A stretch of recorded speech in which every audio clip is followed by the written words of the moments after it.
Fala galera, Multiclube Ownership. O que é isso? Como isso está mudando o rumo do futebol europeu e do futebol mundial? Como que isso chegou ao Brasil e também muda o rumo do futebol na América do Sul? É isso que nós vamos ver hoje na sala do diretor. Roda a vinheta.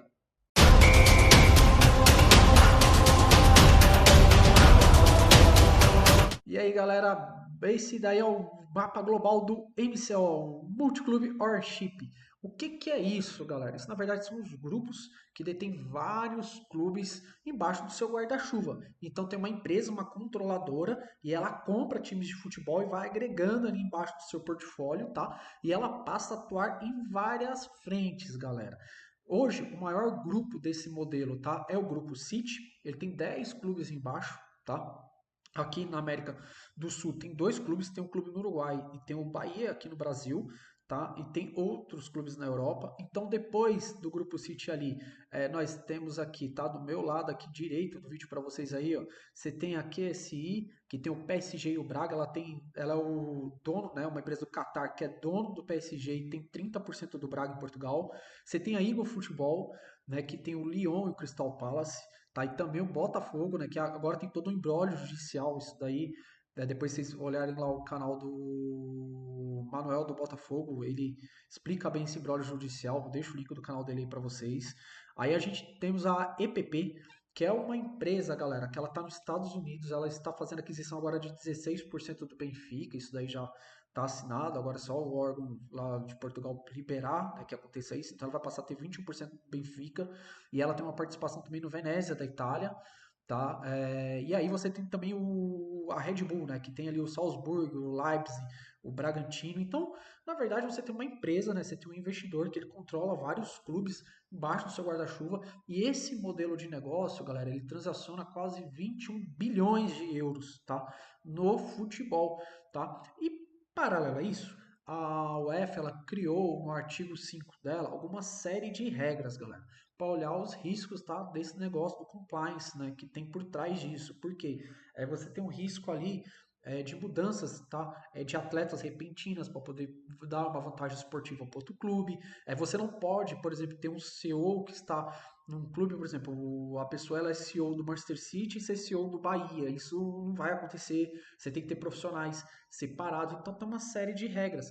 Só que por que a UEFA está perdendo o controle? Porque, galera, quem é dono é quem manda.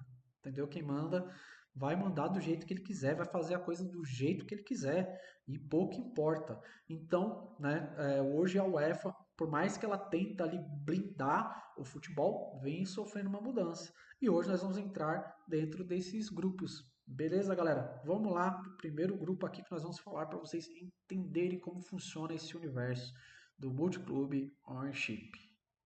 Só que antes, galera, vamos falar do artigo 5, que é bem importante vocês entenderem isso, tá? O que é o artigo 5 aí da UEFA, tá? O que a UEFA analisa para poder punir, tá? Decidir ali punições, tá? Ela vai analisar quem que tem o controle ou a influência decisiva dentro do grupo ali, tá? Participação relevante, poder de veto, quem tem os direitos especiais, qualquer tipo de influência, tá? Clubes nas mesmas competições, tá? Se os clubes classificarem para a mesma competição da UEFA, vai ter uma investigação, principalmente porque temos duas janelas de transferências no mundo inteiro, tá? Então pode acontecer dos dois clubes caírem um contra o outro ali no mata-mata e rolar algumas transferências de um clube para outro, ou o clube flexibilizar para o outro passar, tudo em detrimento de dinheiro, de metas que você tem ali atrelado a patrocínios, os diretores e funcionários compartilhados, a UEFA vai olhar isso, o que está sendo compartilhado, o que não está, qual que é o cargo, tá? A coordenação esportiva ou comercial, como que é alinhado isso lá dentro, ela vai fazer uma análise dos contratos, tá? E o compartilhamento de dados de recursos, tá? A UEFA ela pode simplesmente não aprovar os dois clubes dentro de uma competição da UEFA e falar para simplesmente só um vai jogar, o outro não vai, ela pode fazer isso. Ela pode excluir ambos os clubes e ela pode colocar uma sanção financeira nesses clubes, tá? Então o artigo 5, galera, é esse slide que eu coloquei aí para vocês, tá? Ele trata exatamente disso, está bem resumido aí para vocês, tá?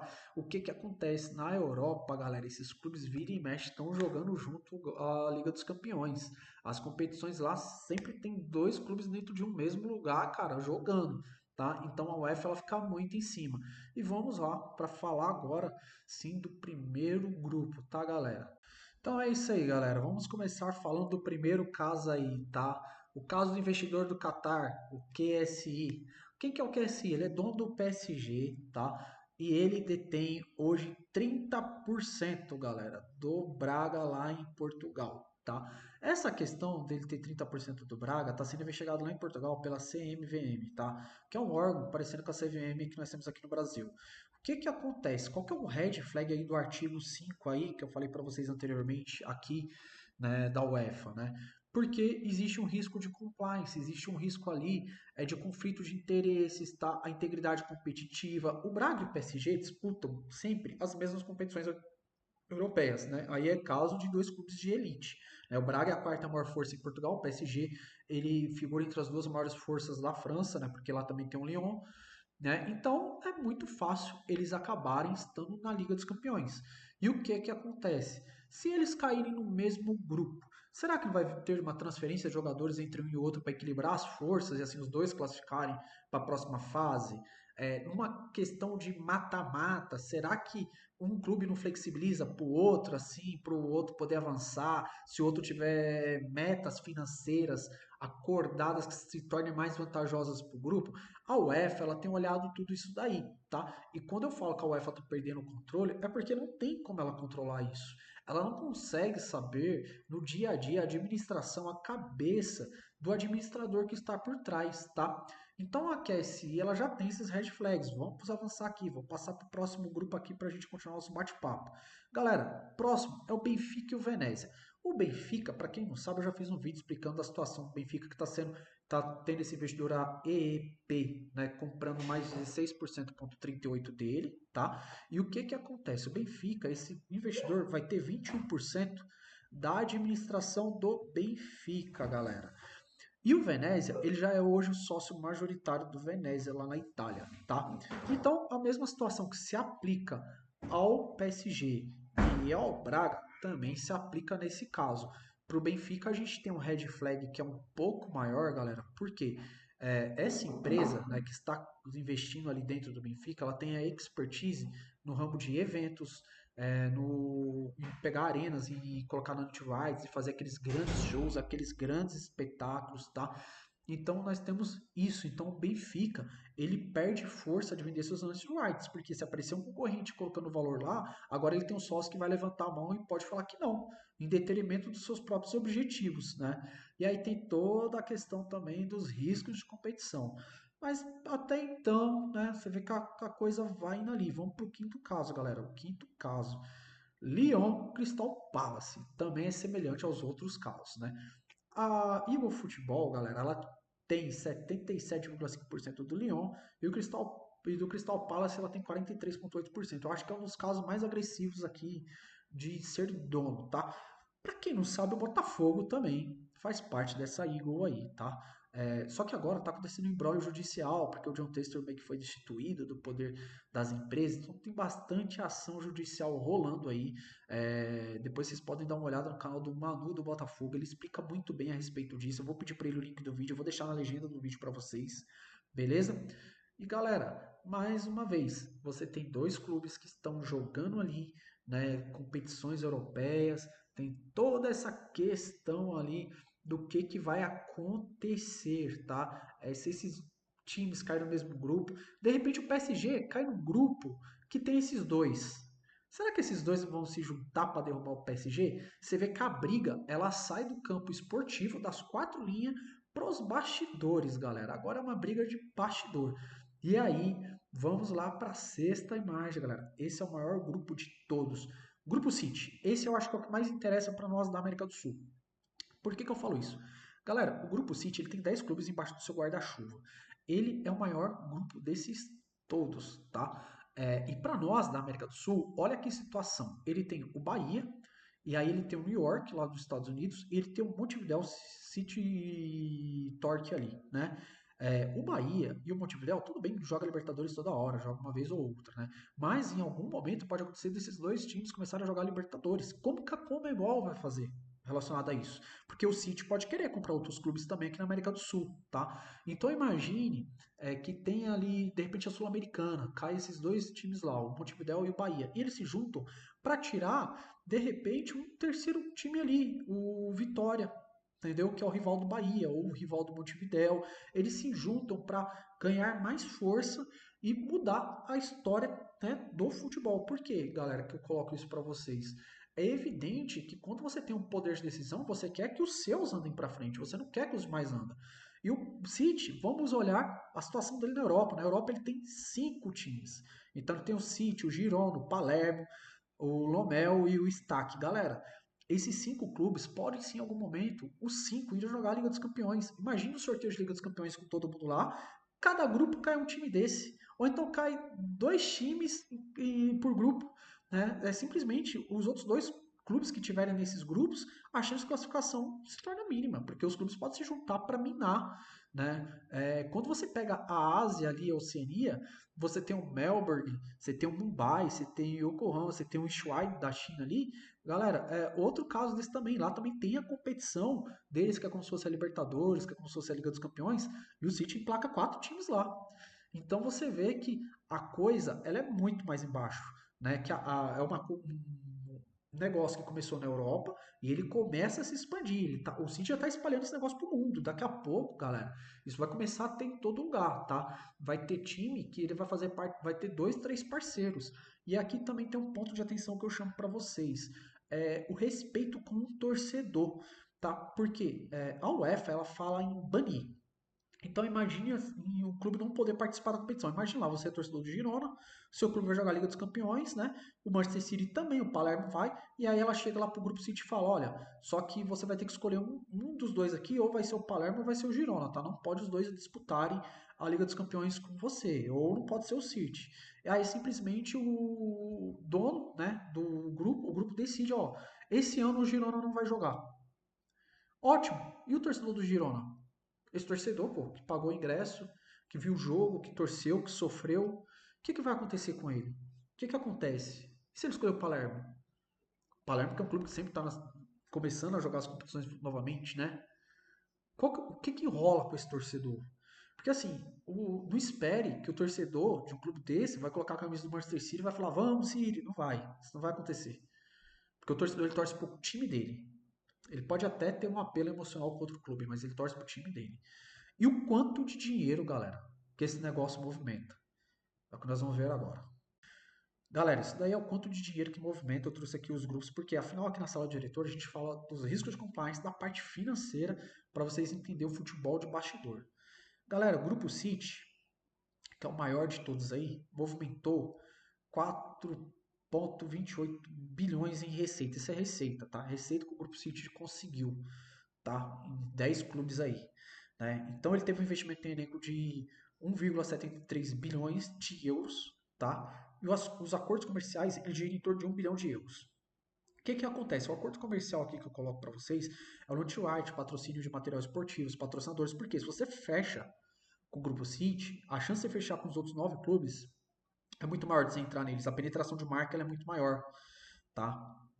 Então, o acordo comercial ele é isso, tá? Depois tem a QSI, que é PSG e Braga, que é o segundo que mais movimentou dinheiro. Muito deve ser o PSG, tá? Então tem uma receita total de quase 2 bilhões de euros. O investimento nos elencos também chegou perto de 1 bilhão, tá? No caso do Grupo City chegou perto de 2, né? E o acordo comercial ali está em 62 bilhões ali de euros, né? Então, muito dinheiro, galera. A EPP, que é a que tem agora o Venezia e o Benfica, depois talvez tenha até outros clubes, também está na casa de 1 bilhão de euros, 1,18 bilhões. Investimento total nos elencos 0,44 bilhões. Acordo comercial 0,28 bilhões. Depois tem aí o Futebol, que esse também está muito próximo de 1 bilhão, a receita total. O investimento no elenco 0,35 bilhões. O acordo ali comercial em 0,22 bilhões. Red Bull, né? O Red Bull Salzburg ali que a gente acaba tendo ali a receita total de 0,78 bilhões, 0,6 bilhões de investimento ali no elenco, os acordos comerciais de 0,18 bilhões, tá? Os direitos de transmissão, galera, olha como isso impacta até o direito de transmissão, tá? 38%. tá dentro desses grupos, tá? 27% dos patrocínios do futebol tá dentro desses grupos. O Match Day de bilheteria é 18% do futebol global, tá com essa galera.